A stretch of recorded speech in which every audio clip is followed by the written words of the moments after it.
This is the MCTV Weekday Update. Hello and welcome to today's edition of the MCTV Weekday Update. I'm Claudia Tristan. And I'm Sarah Scroggins.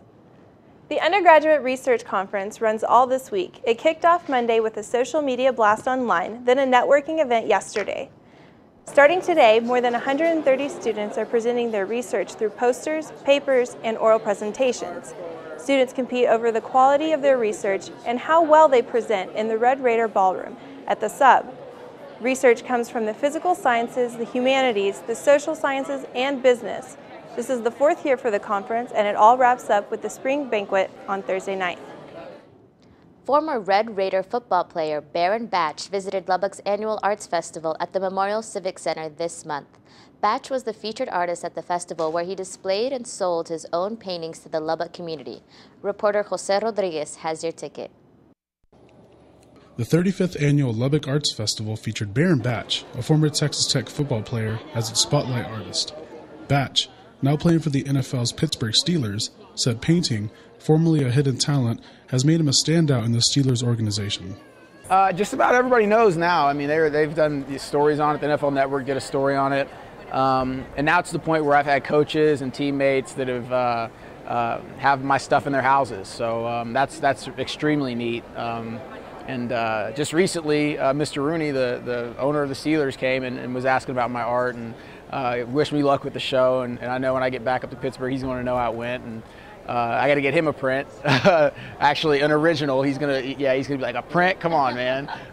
So yeah, the big boss wants an original, and I'll get him one. But it's just cool to be able to share that with people. Batch said his display in Lubbock was not the first time he's been able to showcase his art publicly.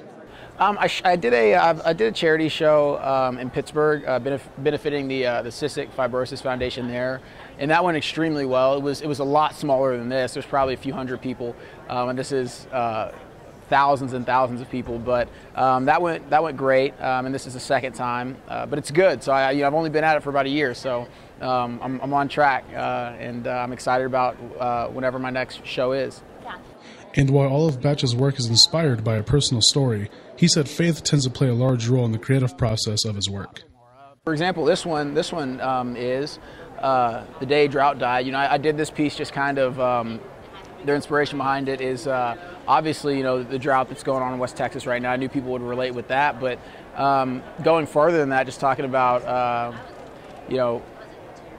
kind of relating drought to just a time in life when things are slow and still and not really moving and dry, these dry points in our life, whether it's, emotionally, spiritually, physically, whatever it is, and appreciating those times more than you appreciate, when the rain's coming down, and that's kind of the inspiration behind that, and I wrote the story behind that, and at the end, it says, just kind of stick in there and have faith, and eventually there will be a day that your drought dies.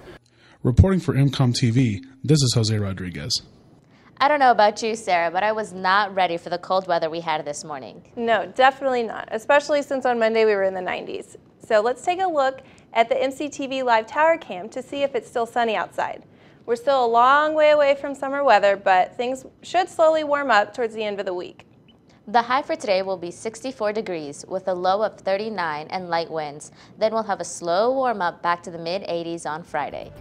That's all for today's edition of the MCTV Weekday Update. Thanks for joining us. We'll see you tomorrow.